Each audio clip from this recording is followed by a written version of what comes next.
Hola, bienvenidos a una nueva conversación pendiente en este nuevo año 2026 que ya comenzó apenas hace unos días. Y para comenzar esta nueva temporada de conversaciones pendientes hemos pensado en una idea, y es durante estas primeras semanas hablar de la escritura, hablar de la palabra, hablar del lugar que ocupa hoy la palabra en la escena pública, en lo que significa y en lo que importa, porque a veces nos han querido convencer de que los discursos y de que los relatos son menos importantes que los datos.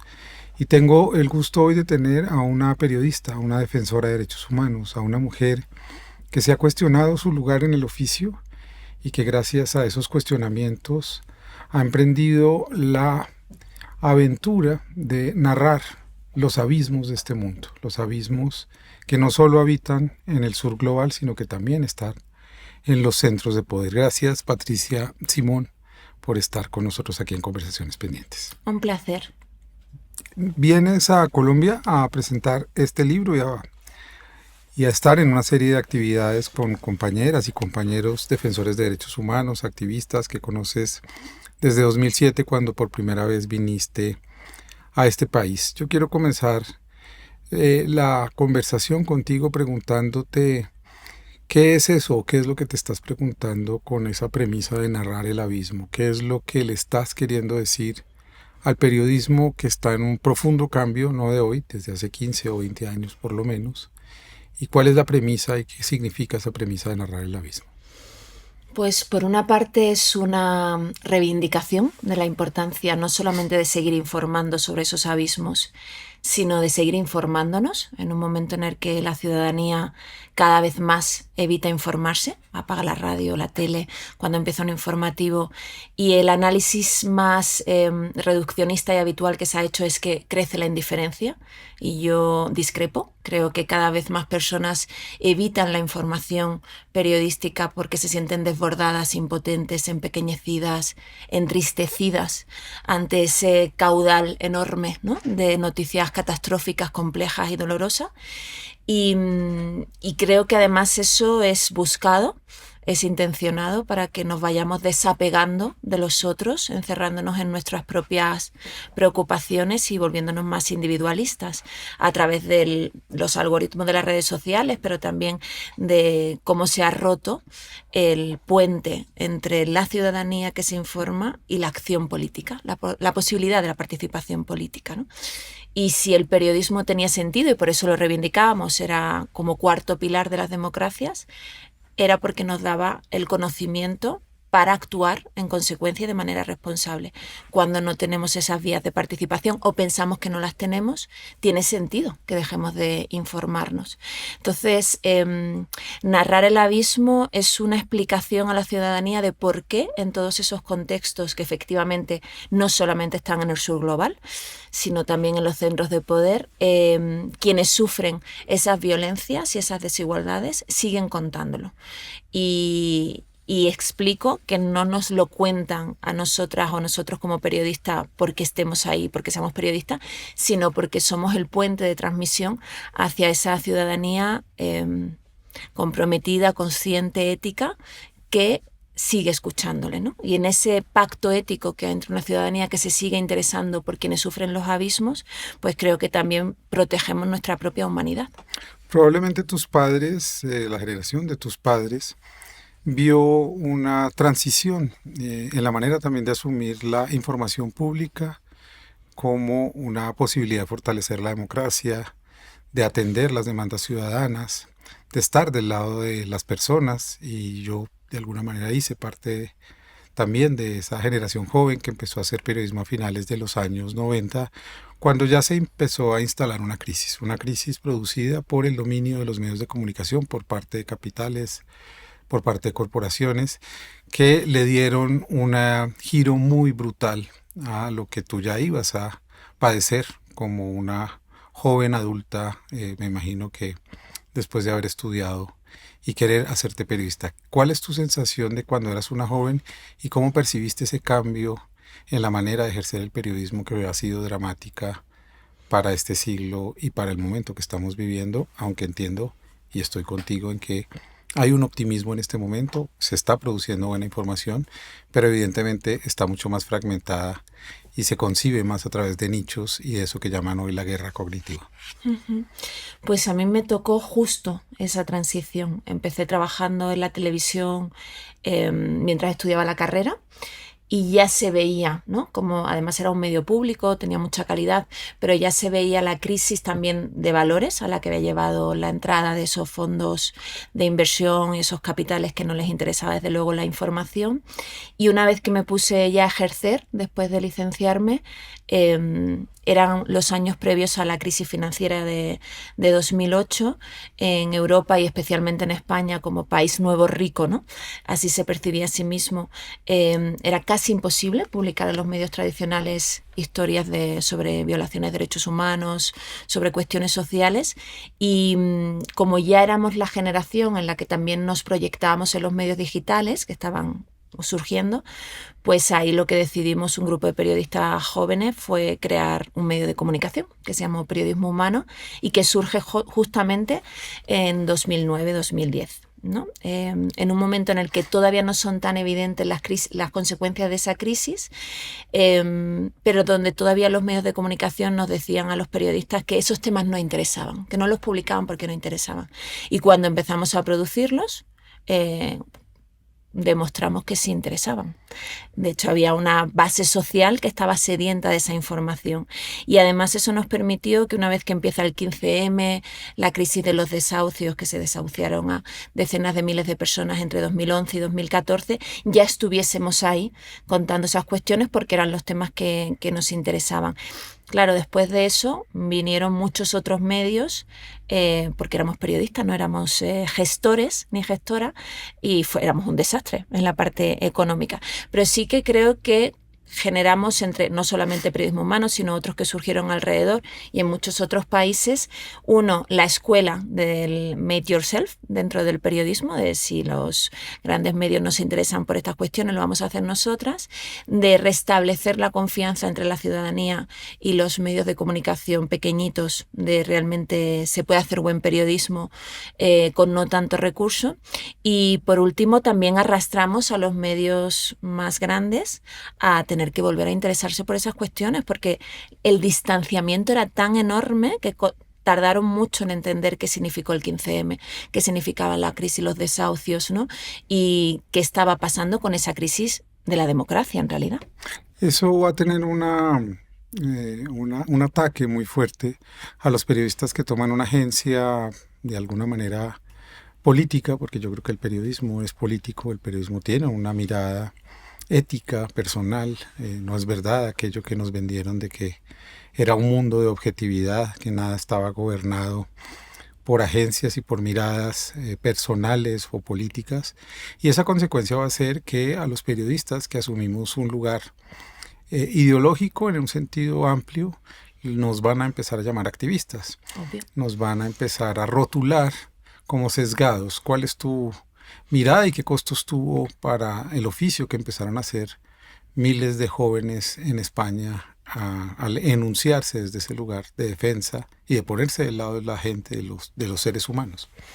Pues efectivamente la primera respuesta fue desacreditarnos, pensando que nos desacreditaban si nos rotulaban como activistas, ¿no? Y que eso no era periodismo. Lo que pasa es que como explicaba, el hecho de que justamente paralelamente hubiera todo ese movimiento social que se plasmó, ¿no? Y se materializó en movimientos sociales muy fuertes, como el 15M o la plataforma Afectados por la Hipoteca, el movimiento antirracista, todo eso hizo que nos amparasen mucho la sociedad civil en esas inseguridades que se nos crearon, ¿no? Porque incluso nosotras al final éramos muy jóvenes y me acuerdo que, por ejemplo, hablábamos de enfoque de género, porque todavía nos daba pudor de hablar de enfoque feminista dentro del periodismo, ¿no?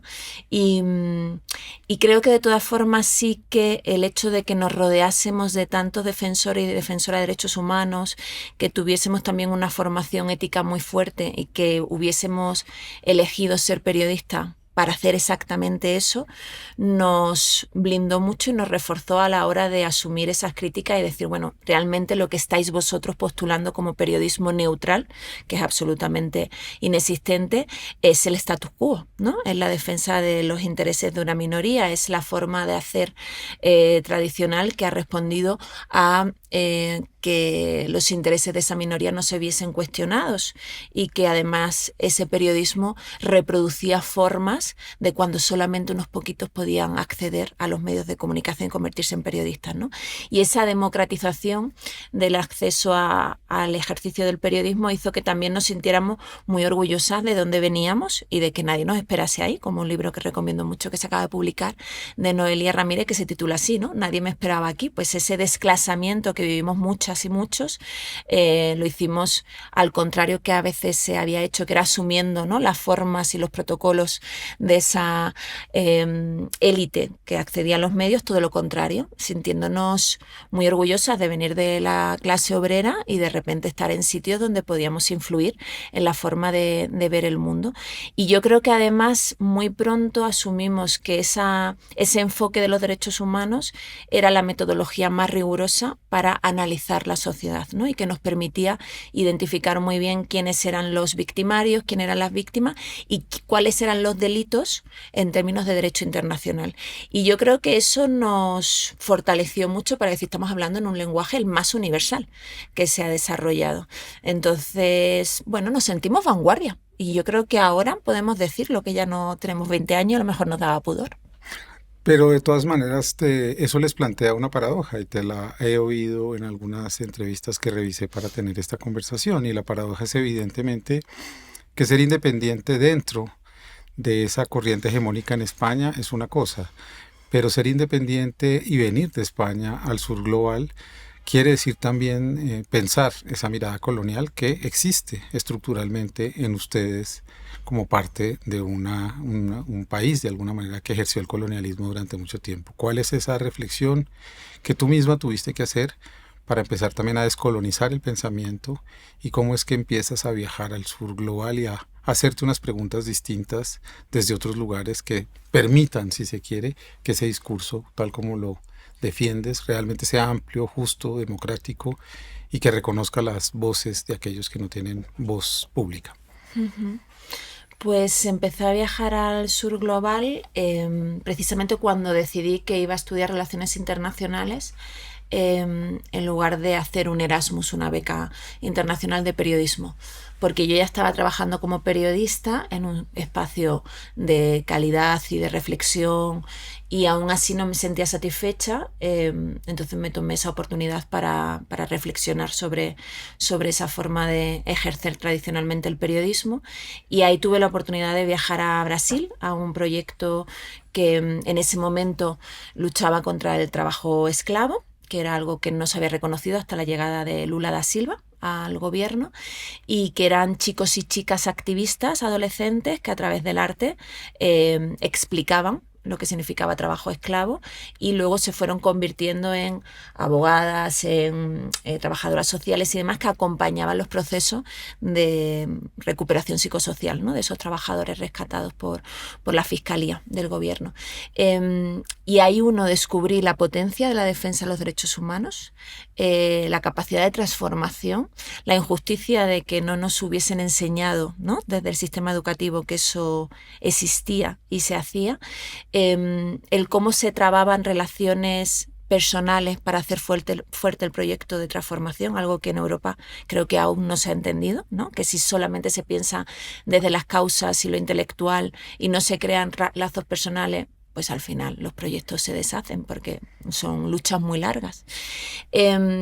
Y ahí también empecé a desmontar todas esas relaciones coloniales desde las que habíamos contado tradicionalmente el mundo, sobre todo yo creo que desde reducirnos a contar el sufrimiento, que creo que es una de las cuestiones, ¿no? Es decir, cuando solamente contamos el dolor, para mí estamos haciendo entretenimiento, y cuando empezamos a juntar esos testimonios de sufrimiento, de injusticia, de experiencias vitales que se nos cuentan para enlazarlas con los responsables que se lucran, con quienes espolean esas violencias para seguir acumulando poder y economía, ahí lo que aparece es el proyecto transnacional económico de norte a sur que está empobreciendo y violentando, ¿no? Y ahí tuve que asumir muchas cosas de mi privilegio, ¿no? De eso, lo que suponía incluso de la violencia que entraña mi sola presencia física, ¿no? Por lo que represento, por mi aspecto y demás, de siglos de expolio y de violencia. Y ahí creo que fue fundamental el trabajo que hicieron los movimientos antirracistas y de personas racializadas, forzándonos a entender todo eso y a asumir que teníamos que cambiar las narrativas completamente, hacerlas de sur a norte, hablar del enfoque de fortaleza, de la capacidad de superación y de lucha, de la reparación histórica que había también en la capacidad o en el derecho a contar los relatos desde el sur y que nosotras hiciéramos de portavocía, ¿no? Precisamente. Y luego señalar y continuamente, que yo creo que es una de las cosas que seguimos sin dedicar lo suficientemente los recursos, a los responsables con nombres y apellidos que están en el norte y que siguen siendo los señores, ¿no? que gobiernan y que marcan nuestras políticas. Entonces ha sido un proceso de aprendizaje para mí riquísimo, y luego creo que el movimiento de solidaridad global con Palestina que hemos vivido durante los 2 últimos años de genocidio también nos ha dado muchísimas claves, ¿no? En el sentido de la recuperación del internacionalismo, del dejar que la iniciativa se lleve desde el sur global y luego de entender que esta ola reaccionaria que está secuestrando la mayoría de las democracias occidentales y subyugando a los proyectos de emancipación del sur global, la consecuencia que tenemos que alcanzar es que somos los pueblos los que tenemos que estar entrelazados y entendiendo que esto es una lucha de arriba a abajo. Incluso de hablar también de los sures dentro de los nortes, ¿no? Que son cada vez además más evidentes. Todos los países se sienten hoy excepcionales en sus propias polarizaciones, en sus propias fracturas sociales.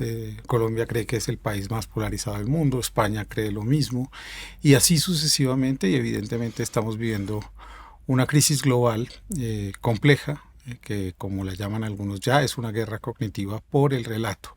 Cuando esos relatos que ustedes empiezan a contar llegan a lo público en la sociedad española, ¿cuál es la recepción? Pensando también en algo que yo pues llevo pensando todo este tiempo frente a algunas discusiones que he tenido con España, y es se está instalando un discurso de la hispanidad de nuevo, un discurso de ultraderecha, en donde hay una conversación entre sectores reaccionarios de América Latina y de España. ¿Cuál es la recepción de eso que ustedes empiezan a contar ya hace 10 o 12 años, un poco más? Que era otro tipo de momento, ¿verdad? Era un momento de transición, de cambio, había una esperanza en España, se produce el 15M, se producen... Pero eso ha ido cambiando. ¿Cuál es la diferencia de la recepción de ese momento a este y qué es lo que tú sientes frente a la posibilidad de comprender por parte de la sociedad esas injusticias y esos asuntos culturales tan profundos que tenemos que enfrentar hoy como sociedad? Pues creo que hay 2 corrientes. Una, esa sociedad que hace 10, 15 años éramos, ¿no? Permeables a esa necesidad de comprender desde la complejidad y estar dispuestos a renunciar a privilegios y sí, querer como sembrar una nueva ruta desde el pensamiento profundo y mucha conversación pública también. Y este momento, que creo que quienes se permearon de todas estas cuestiones, pues ya lógicamente lo practican, lo ejercen y lo difunden en su trabajo, a una parte de la población que ahora es absolutamente impermeable a todos estos discursos, pero al mismo tiempo, por eso digo que son 2 corrientes, la sociedad española ya no es la que era. No hace 20 años, ni siquiera hace 10, es muy diversa. Y a mí eso me parece una de las razones de esperanza, es decir, que esta ola reaccionaria puede querer volver a un pasado que nunca existió, blanco, conservador, católico y gris, pero es que ya ninguno de los países de Europa es así y no lo va a volver a ser, afortunadamente. Entonces creo que hay una parte de la sociedad, de esa juventud que haya nacido en el Estado español o haya llegado recientemente, ya viene con muchos de esos aprendizajes o sí que está más abierto por su propia experiencia, por su propio entorno familiar, y eso lo ejercita y lo defiende en las aulas, ¿no? Entonces hay una transformación que desde quienes somos ya mayores no estamos entendiendo tan bien, ¿no? De cómo están cambiando los relatos dentro de las aulas por esa diversidad, cómo están también generando discurso en Instagram, en TikTok y en sus plataformas reivindicándose y visibilizándolo desde la normalidad, es decir, esa silla. Y creo que eso va a avanzar mucho en los próximos años, quizás no tanto desde el discurso intelectual y conceptualizado, pero sí desde la práctica de la convivencia. De la vida, sí, de y todos eso los días. me alegra muchísimo. Un tema que creo que nos ayuda a pensar la complejidad de la información hoy y de la posibilidad de abrir los relatos es el tema de Palestina, que te ha traído aquí. Miles de periodistas han sido asesinados haciendo su trabajo. El relato sobre el genocidio ha sido bloqueado por las plataformas, por los tecnofeudales, como los llama Varoufakis. ¿Qué ves frente a eso que se vuelve a veces un poco atemorizante? Y es que el control de la información en manos de estos grandes flujos de información controlados por estos 5 o 6 hombres blancos, dueños de estas plataformas de información, en efecto sí se puede realizar, en efecto se puede bloquear, se puede censurar, se pueden ejercer mecanismos de control que creo que no habíamos visto en esa dimensión antes en la historia, y además se puede proponer y propagar relatos absolutamente falsos sobre lo que está ocurriendo. Por ejemplo, llamar genocidio a lo ocurrido era ya un índice o un indicador de que te bloquearan, de que te castigaran, produciendo también un señalamiento hacia la persona que era capaz de denunciar lo que está pasando hoy en Palestina y que sigue pasando. Bueno, yo creo que estas plataformas, con la invisibilización a través de los algoritmos de la denuncia de los crímenes del sionismo, y por otra, con actuaciones como la que ha tenido YouTube de suprimir directamente decenas de miles de vídeos subidos por los propios soldados israelíes en los que se jactaban de los crímenes que cometían, deberían de ser juzgados. Es decir, hay muchos más actores en estos crímenes de lesa humanidad que solamente el gobierno de Netanyahu o los soldados que han cometido el genocidio. Por una parte, creo que los líderes de otros países que han seguido surtiendo de armas y que han brindado toda esta impunidad que lo ha hecho posible son cómplices necesarios, pero también la prensa que ha asumido la retórica sionista y que ha justificado el genocidio debería de ser juzgada, si alguna vez se juzga a los responsables, ¿no?, en una corte internacional, y también las plataformas que han borrado el archivo de los delitos, incluidos los señores de YouTube y de Twitter y compañía. Eso por una parte. Por otra, creo que es nuestra responsabilidad empezar a generar un discurso público sobre la importancia y la urgencia de recuperar la soberanía informativa. No puede ser que hayamos asumido que trabajamos para los algoritmos y que nuestra esperanza esté en colar que alguno de nuestros reportajes o de nuestras entrevistas, ¿no?, se cuele por esa brecha, y que no estemos hablando de cómo es posible que hayamos no solamente entregado nuestra atención a esos 4 señores cuyos sueños húmedos son que nos muramos todos y ellos irse a Marte, y esto no es una caricatura, es exactamente su teoría aceleracionista, que además han generado estos espacios porque su objetivo es que seamos cada vez más ignorantes, que estemos más frustrados, más entristecidos, más enfadados, ¿no?, y más aislados, y que los medios de comunicación sigamos por miedo, y los periodistas por miedo a ser invisibilizados, pues intentando colarnos. Creo que el hecho de cómo hemos perdido capacidad de atención, clarísimamente, que el 80% de la población se informe a través del móvil, en el que la atención, lo sabemos, es de 3-4 minutos máximo, y que eso ha repercutido en la capacidad de entendimiento, que la estamos perdiendo de una manera acelerada, al final es una cuestión de pura soberanía ciudadana, democrática y de conocimiento, ¿no? Entonces, yo entiendo que ahora no podemos decir dejemos las redes sociales, dejemos de informarnos por ahí, pero sí empezar a sensibilizar sobre la importancia de generar hábitos de consumo saludable, como lo hemos aprendido en otros hábitos, en otros ámbitos, ¿no? Y que, bueno, podemos mirar las redes sociales para ver por dónde va el debate público, qué es lo que se está comentando, pero que el tiempo para informarnos, uno, no se puede hacer en el móvil. Eso es como, no voy a decir que tengamos que volver al papel, ojalá, pero a lo mejor tenemos que entender que eso hay que hacerlo en la pantalla del ordenador y que tenemos que dedicar al día, pues si podemos, 10 minutos para leer 2 piezas mínimamente en profundidad sobre una cuestión que nos importe, ¿no? ¿Tú ves voluntad política de los sectores progresistas y conciencia de que tenemos que esforzarnos por crear políticas de soberanía digital, políticas para proteger la información? Porque yo francamente no veo que eso esté en el horizonte de muchos progresismos del mundo.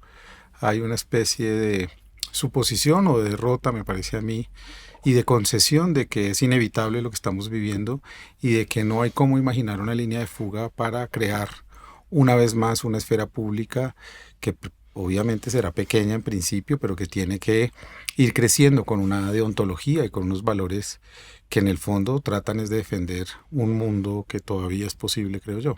¿Lo ves? ¿Ves esa idea política en España, por ejemplo? Los gobernantes, los partidos que están del lado del progresismo. No. Sinceramente no, porque creo que además esa tendencia a ser cada vez más sectarios, a encerrarnos en nuestras burbujas, ¿no?, cognitivas, y al intentar conservar a quienes ya piensan como nosotros, se ha extendido y se ha naturalizado también desde las izquierdas. Y creo que parte de la defensa de la democracia frente a quienes, insisto, ¿no?, esta ola reaccionaria quiere secuestrarlas, pasa por defender la pluralidad informativa, que no existe, es súper minoritaria. Y creo que eso es urgentísimo, porque si queremos restablecer la posibilidad de convivencia, de diálogo público, de debate, tenemos que hacerlo defendiéndolo también desde la izquierda. Y si queremos que haya una derecha democrática, tenemos que alentar a las pocas voces, porque también es verdad que cada vez son más excepcionales, pero que haya, y construir esa posibilidad de diálogo. Porque además yo siempre pongo como ejemplo Colombia. Si no, al final la conclusión final es que hay una parte de la población que son desechables, ¿no? Primero está el odio, el miedo, la incomprensión, el alejamiento, hasta que son desechables. Entonces creo que por una parte eso es crucial, y luego porque hay un derrotismo que ha alentado, por supuesto, la ultraderecha, de que ya hemos perdido, de que ya están aquí, de que ya lo han conquistado todo, cuando no es cierto. Y Colombia es un ejemplo de ello, pero España es otro ejemplo de ello, que es un derrotismo, un pesimismo paralizante y muy reaccionario, que hace que seamos muy paranoicos, ¿no?, y muy tribales. Porque claro, si estamos tan amenazados, al final yo con mi tribu pequeñita. Y eso se transmite también en los proyectos informativos. Y creo que hay varias razones para darnos cuenta de que nada es inevitable. La victoria de Mandami en Nueva York es un ejemplo de ello, ¿no? Esto era como impensable hace 3 meses, ha pasado. Pero también los espacios, por ejemplo, de podcast, de entrevistas largas. Esto hace 5 años, ¿no?, de que realmente se fueran a escuchar conversaciones pausadas, no siempre de personas con las que estamos de acuerdo, pero simplemente por querer entender. Es un fenómeno global que está expandiéndose. Entonces, bueno, hay muchas razones para pensar que todo es reversible y que esas tendencias no tienen por qué ser las que continúen. Pero bueno, ahí también tenemos que estar abiertos a ceder un poquito de nuestro ego, de nuestro protagonismo, y de solamente intentar ganar la batalla dialéctica, que creo que es uno de los efectos de la ultrapolitización de los últimos 15 años, que está haciendo muchísimo daño, ¿no? El ir a los espacios públicos a ganar. Has hablado varias veces y has dicho varias veces la palabra miedo. Tienes un libro que se llama así, Miedo, que es el anterior a este, creo. Y me parece que precisamente parte de la estrategia de la guerra cognitiva es sembrar miedo en buena parte de la población global. Miedo a la crueldad, que yo creo que es un tema que tú has visto, que has palpado y que has relatado.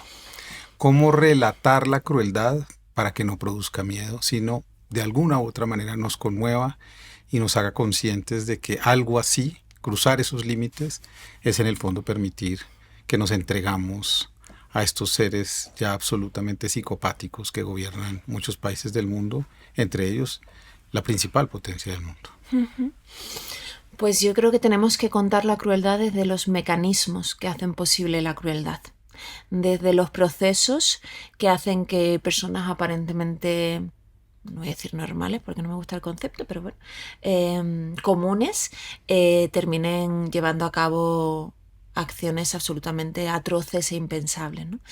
Y tiene que ver con cuando se genera un ecosistema de adoctrinamiento en el odio, de deshumanización y de impunidad, ¿no? Y yo creo que ahí, por supuesto, está el ejemplo de Estados Unidos y tenemos el ejemplo paradigmático de Israel, donde el problema no es Netanyahu ni los ministros fundamentalistas, sino que un 80% de la población apoye el genocidio. Y eso ha sido resultado de esas décadas de creación de un ambiente en el que todo estaba dirigido a deshumanizar al otro, al palestino, al árabe, al extranjero pobre también, porque el pueblo etíope que llega allí migrando como judío es explotado en todos los sentidos como mano de obra barata, pero también en otras formas de violencia como la sexual, ¿no? Es decir, cuando el sistema educativo, cuando los medios de comunicación, cuando la política, cuando el espacio público hace imposible el encuentro con el otro físico y el diálogo desde igual a igual, pues se obra la deshumanización del otro y es lo que permite esa crueldad. Y yo creo que es parte imprescindible de todos los relatos que hagamos cuando contamos este tipo de escenarios, porque en realidad es lo que se está haciendo, por ejemplo, en Europa desde hace 30 años con las personas migrantes y refugiadas, lo que ha permitido que vivamos en un Mediterráneo que es una fosa común, con decenas de miles de personas ahogadas, y digo decenas de miles de personas ahogadas porque siempre se habla de 30.000 personas ahogadas, pero como dice la Organización Internacional de Migraciones, eso es lo que se estima un tercio, estaríamos ya en las 100.000 probablemente, ¿no? Y el poder convivir con eso desde la normalidad tiene que ver con asumir un régimen de la crueldad que se ha construido desde Bruselas y desde los países miembros de la Unión Europea, incluida España. Entonces me parece muy importante contarlo desde ahí, porque si no volvemos a retroalimentar el discurso de los bárbaros, ¿no? Por ejemplo, ahora cubriendo la guerra de Sudán, es muy fácil que la gente desconecte porque los sudaneses, como solamente se cuentan cuando se mueren en conflictos o en hambrunas, son subhumanos, bárbaros, que se matan, ¿no? De una forma atroz o que no son capaces de generar bienestar y posibilidad de tener vidas plenas y seguras. Entonces, todos esos mecanismos me parecen imprescindibles y porque se está normalizando mucho. Yo creo que gran parte de esa batalla de la ultraderecha, y lo vemos en España y aquí también, lo visteis con el uribismo, que yo siempre digo que Uribe fue un precursor de muchas cosas que ahora estamos viendo en muchos otros líderes de la ultraderecha, y en España lo vemos con la presidenta de la Comunidad de Madrid, con la señora Ayuso, que es un paradigma de cómo explicitar la maldad, verbalizarla, ejercerla, para de alguna manera normalizarla, ¿no? Para que cuando la has ejercido tanto y lo verbalizas, pues ya no es algo proscrito ni censurable. Y esa es también la estrategia de Donald Trump y demás. Entonces, desde el periodismo tenemos que, analizarlo, deconstruirlo y sacar a relucir cuáles son los intereses económicos. Porque además creo que esa también es otra de las cuestiones que a lo mejor no hacemos lo suficiente. Muchas veces nos enmarañamos en las agendas políticas, no quieren ahora acabar con el aborto, no quieren acabar con el aborto, van a seguir abortando. En realidad lo que quieren es azuzar miedos, ganar un votito por aquí, robarle a estos por acá, pero el proyecto es económico y de control del poder en todos sus ámbitos. Entonces, identificar cuáles son los lazos con el empresariado, identificar cuáles son los mecanismos de control de la privatización de los servicios públicos, poner nombres a esas familias de intereses, me parece que nos puede permitir, de alguna manera, desbrozar por qué tanta crueldad, ¿no? Y esa estrategia neoliberal también de estratificar las crisis, de ir de alguna manera definiendo la agenda. Ahora me decías, ya Colombia no vende, ya no es lo suficientemente en términos brutales, sexy, como decían en los medios de comunicación cuando yo trabajaba. Eso no es sexy, así fuera una masacre o así fuera. Estratificar esa información, fragmentarla y ponernos de alguna manera a dirigirnos como seres humanos que quieren escribir, que quieren documentar hacia ciertas ideas, también hace parte de una formulación, de un plan. ¿Cómo has visto tú eso que has estado en tantos lugares distintos, en Guatemala, en Sudán, en Libia, en Colombia? ¿Cómo funcionan esas agendas que tienen que ver con el mundo también corporativo y que casi que eligen temas para ponerlos en la agenda, vender unos o crear unos ratings, pero cuando ya no pueden explotarse más, se abandonan y se olvidan, ¿no? La gente ya no, me imagino que ya no sabe tanto qué pasa en Colombia, dirán que está gobernada por un comunista o no sé qué es lo que estarán diciendo en el mundo, o no necesariamente, no lo sabemos, pero eso es dramático, ¿verdad? Eso lo has vivido tú, cuando has Ujú. querido insistir seguramente en volver a un lugar, en documentar un proceso en Guatemala, te habrán dicho, bueno, pues ya Guatemala pasó a mejor vida. Guatemala nunca, nunca, Nunca nunca importó, importó digo, mucho, bueno, sí, bueno. sí, pero Ujú, eso es lo ujú, dramático. Es decir, hay sitios em, que por las relaciones geopolíticas, por el peso que tienen las relaciones con ese país, por su peso en el tablero, ¿no?, geopolítico internacional, son territorios de sacrificio, donde es muy difícil que interese. Y además yo insisto en que los medios de comunicación generan hábitos. Dependiendo de lo que informes, generas la curiosidad, el interés y por tanto el hábito de seguir esa historia. Entonces el problema es que estamos en el cotilleo de la declaración política. Y ujú. eso ha generado el hábito de que la ciudadanía de repente lleva un seguimiento diario pues de las butats que puede decir cualquiera de un presidente de una comunidad autónoma, por ejemplo, como decía antes de la señora Ayuso, que en otro territorio pues tampoco le influye tantísimo, ¿no? Pero es como, bueno, eso es el hábito, la costumbre. Y por tanto hay otros sitios donde ni siquiera se da la oportunidad de conocer que existen y de generar ese interés y de entender y por tanto estar más abierto a informarse. Entonces, es cierto que yo creo que en ese sentido fue el caso paradigmático fue la invasión rusa de Ucrania, ¿no? Donde por la cercanía geográfica, por el vínculo también de la Unión Europea con esa invasión, por lo que significaba en la frontera, eh, la atención informativa no hay ningún precedente, ¿no?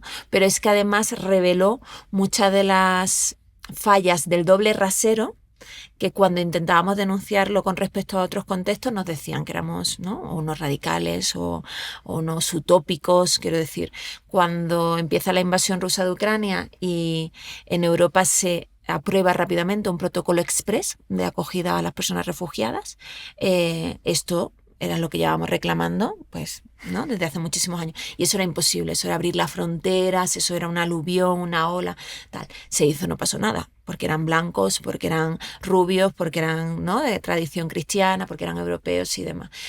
Cuando hablábamos de soberanía alimentaria, esto es como hablas de soberanía alimentaria y un desinterés mediático absoluto. Y de repente cuando empezó a haber problemas con los cereales, ¿no?, por el conflicto en Ucrania, y eso generó hambrunas en muchísimos sitios, pero un encarecimiento de la alimentación en todo el planeta, de repente eso sí, ¿no?, tenía interés porque afectaba directamente a nuestras sociedades. Y bueno, y como eso, muchísimas cuestiones. Entonces, creo que eso también ha contribuido a que cuando empezó el genocidio de Gaza y medios mainstream occidentales han asumido una forma tan desprejuiciada, ¿no?, y tan soez el relato sionista, el descrédito ha sido absolutamente enorme porque teníamos muy reciente cómo se había cubierto la invasión de Ucrania. Entonces, bueno, hay muchísimos territorios en los que es prácticamente imposible que haya interés, y diré más, que cuando los medios de comunicación nos publican la crónica, por ejemplo, sobre Sudán, aprovechando la coyuntura de que es el primer aniversario de la guerra o el segundo, tal, tampoco es que la ciudadanía los lea locamente, ¿no? Ujú. Muchas veces se hace porque, bueno, porque los editores consideran que tiene que contarse a sabiendas de que no se va a leer.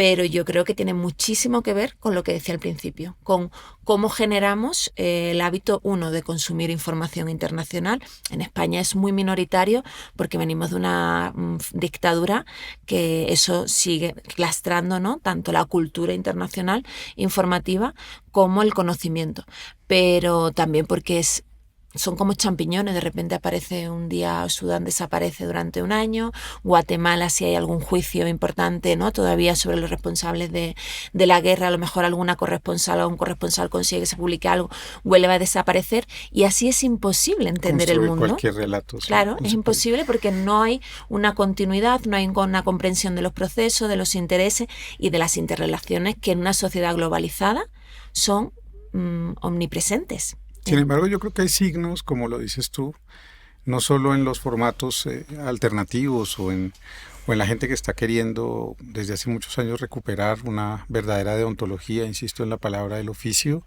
sino también en los signos que se están leyendo desde los poderes mediáticos hegemónicos, convenciendo a la gente de que lo que estamos viviendo en los medios es una crisis económica. Y lo que hay es una crisis ética profunda ante la cual los ciudadanos también están reaccionando. Es decir, han dejado de consumirse esos medios. Uh-huh. Los ciudadanos no somos unos tontos, no somos menospreciables como ellos creen, uh-huh, pero nos quieren convencer de que se trata de un momento económico difícil. Aquí en Colombia acaban de despedir a 800 personas del Grupo Prisa en Caracol.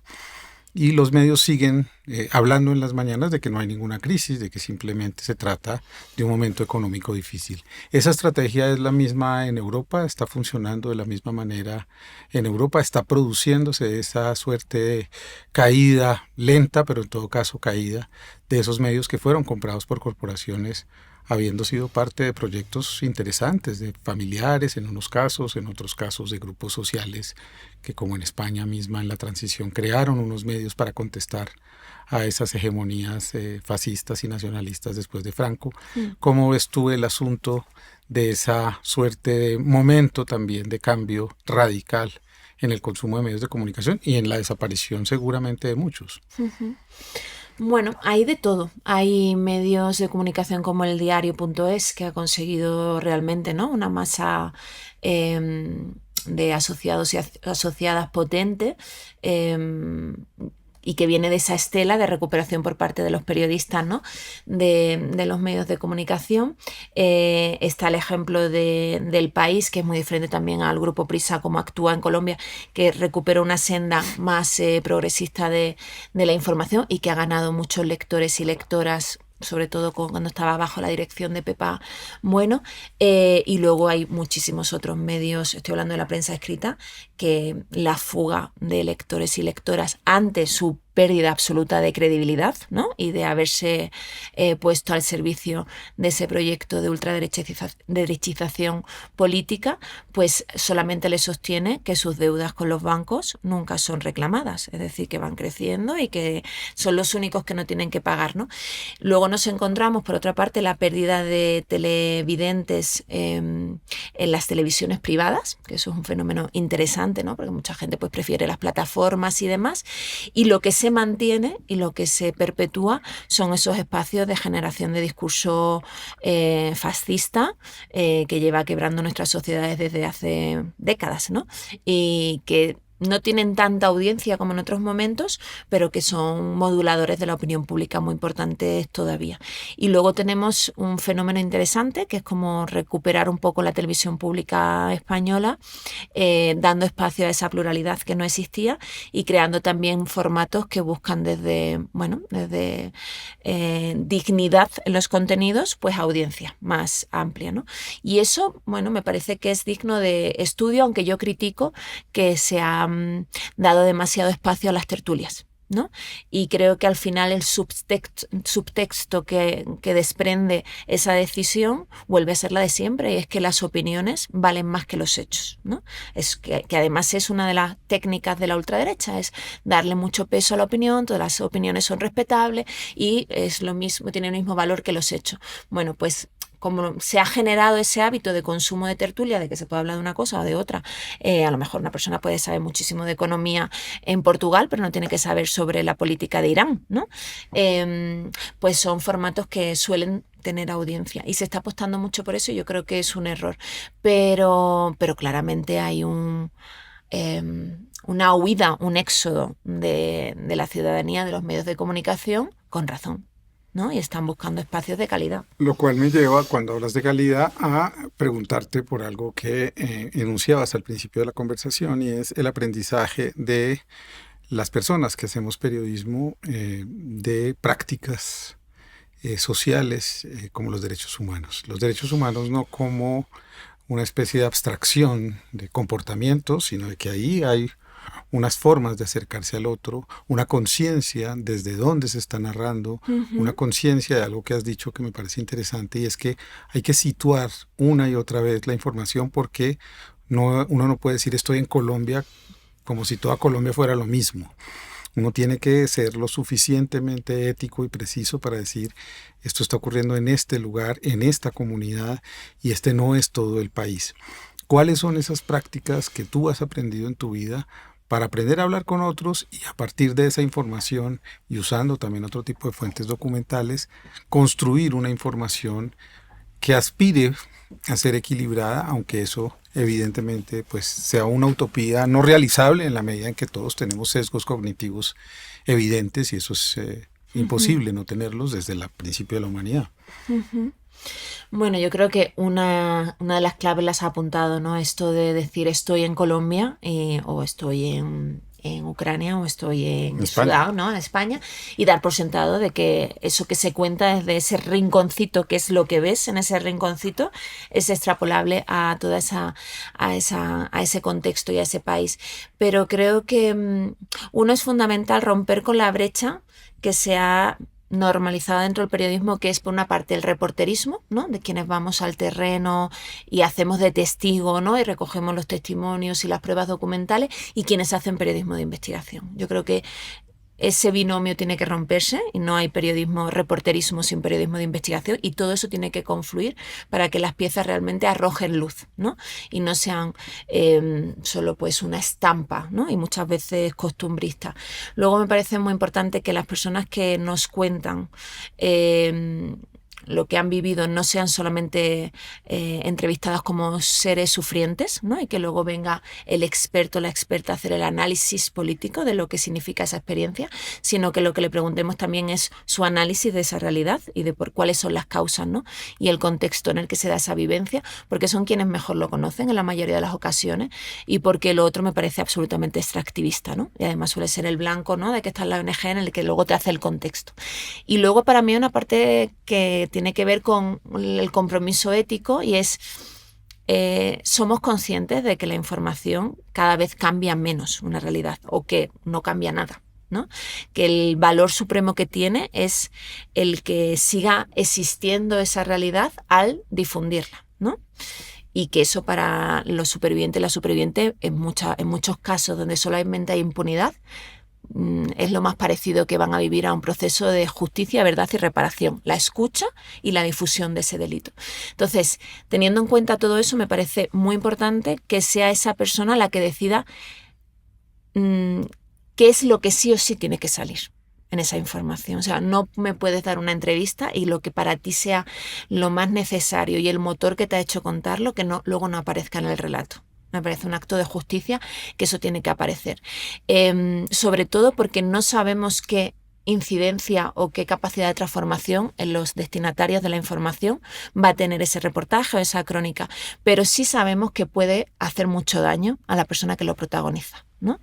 Y esa relación, ese pacto con las personas con las que trabajamos en situaciones de vulneración de derechos humanos me parece crucial. El empezar a construir la información en ese diálogo de por qué quieres dar esta entrevista y qué es para ti lo imprescindible que salga, ¿no? ¿Y por qué? ¿Por qué es tan importante?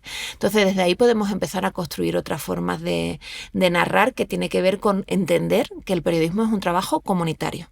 Y que aunque sea una persona la que la firme y le brille mucho esa firma, para llegar a componer todo ese retrato colectivo hace falta muchísima gente, que va desde la persona que te hace de enlace y de guía de confianza por la que esa persona te habla, ya sea una asociación local, o sea la persona que los conoce, o la persona que traduce, o la persona que te permite llegar hasta ese sitio, y sobre todo la que pone el cuerpo. La que pone el cuerpo tiene que tener mucha capacidad de decisión.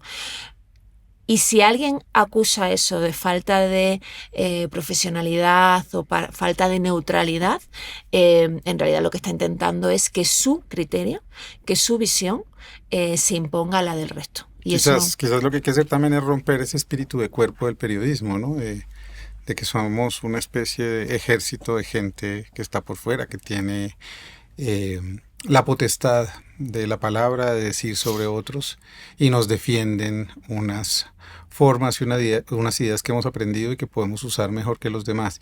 Y se me ocurre entonces pensar, no porque sea una pregunta, sino para entender qué piensas de ello, es cómo construimos unos medios también más interdisciplinarios, unos medios con capacidades distintas, con gentes distintas, con personas distintas, no solo con periodistas, sino con profesionales que puedan ayudarnos a imaginar de una manera más compleja la realidad.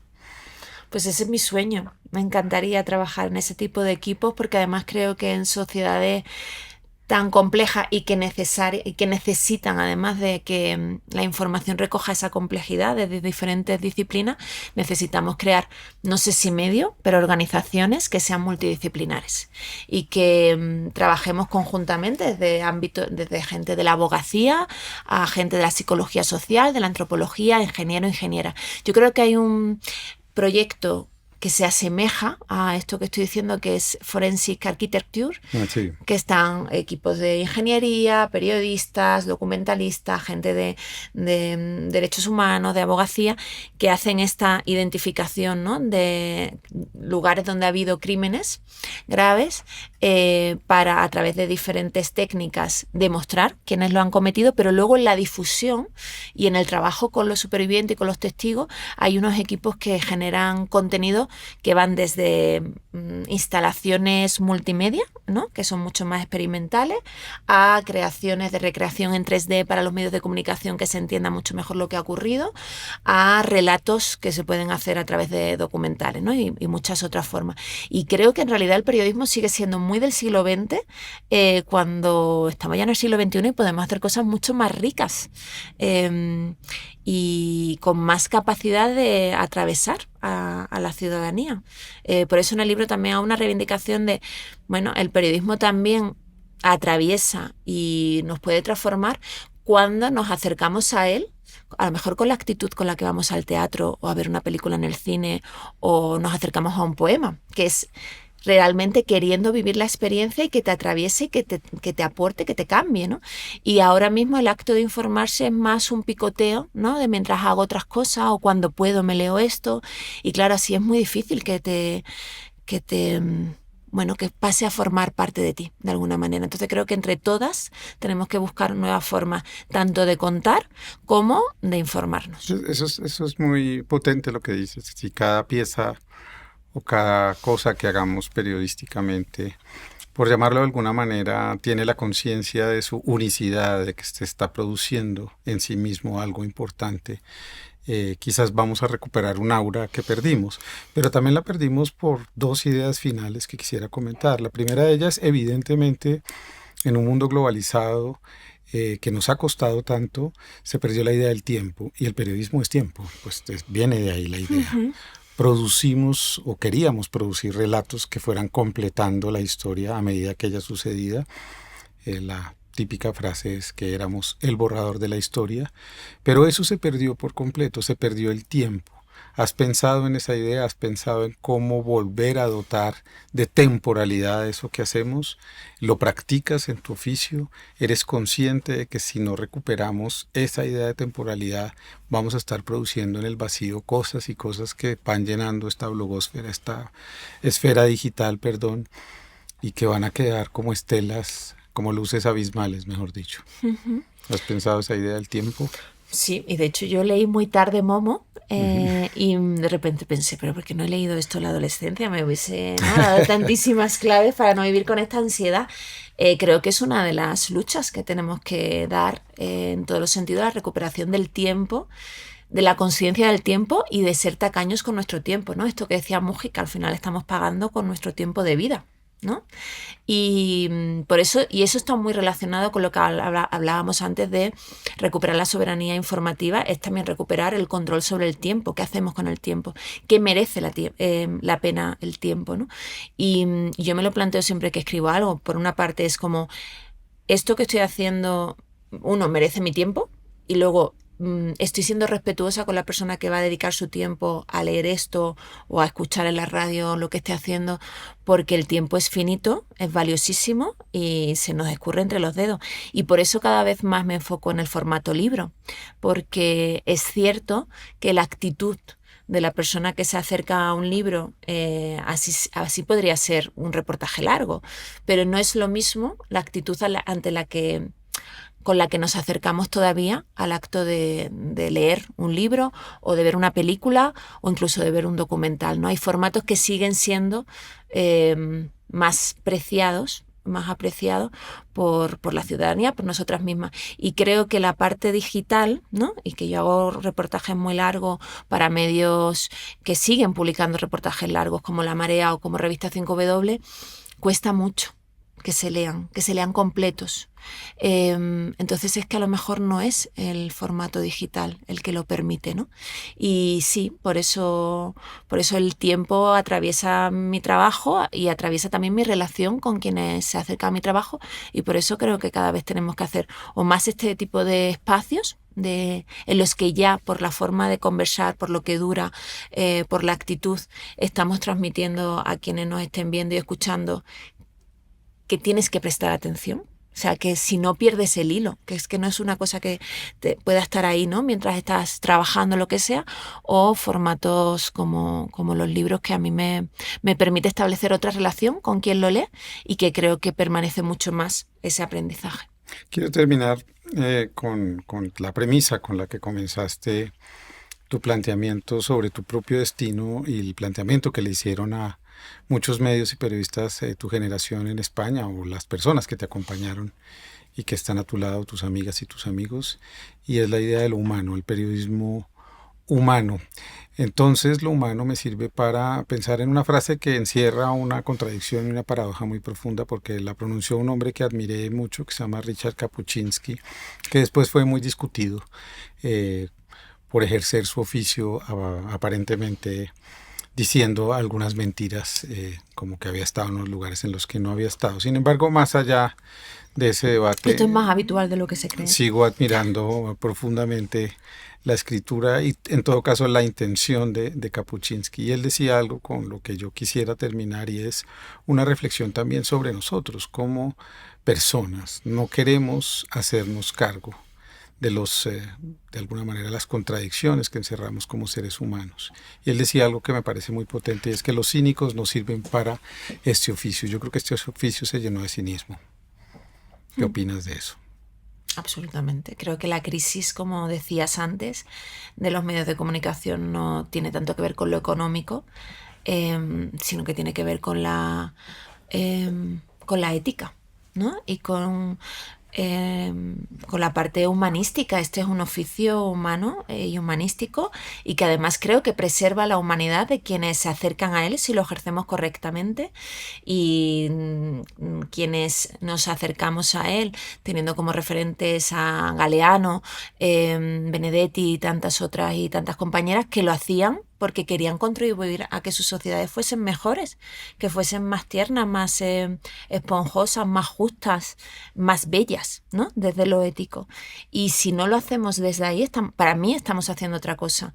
Ese periodismo humano surge también del aprendizaje con compañeros y compañeras colombianas, a las que tuve la suerte de conocer cuando aquí se asesinaba a muchísimos colegas anónimos, que para hacer el trabajo tenían que, en los tiempos de Uribe, conseguir dinero para pagar la pauta publicitaria en las radios, ¿no? En las zonas más alejadas, y hacían todo ese esfuerzo porque creían puramente en la importancia de este oficio, y eso les costó la vida en muchísimos casos y no pasaron a ser reconocidos, ni hay premios en su nombre, ni muchísimo menos. Y yo me acuerdo que cuando los conocí, las conocí, en España el debate era sobre si la precariedad era un justificante de haberse convertido en un oficio cínico y que manipulaba y que había perdido calidad y que estaba al servicio de los intereses políticos y económicos, ¿no? Y aquí, en cambio, al mismo tiempo, se estaban asesinando a muchas personas comprometidas con el código deontológico y con la función de ser de nuestro oficio.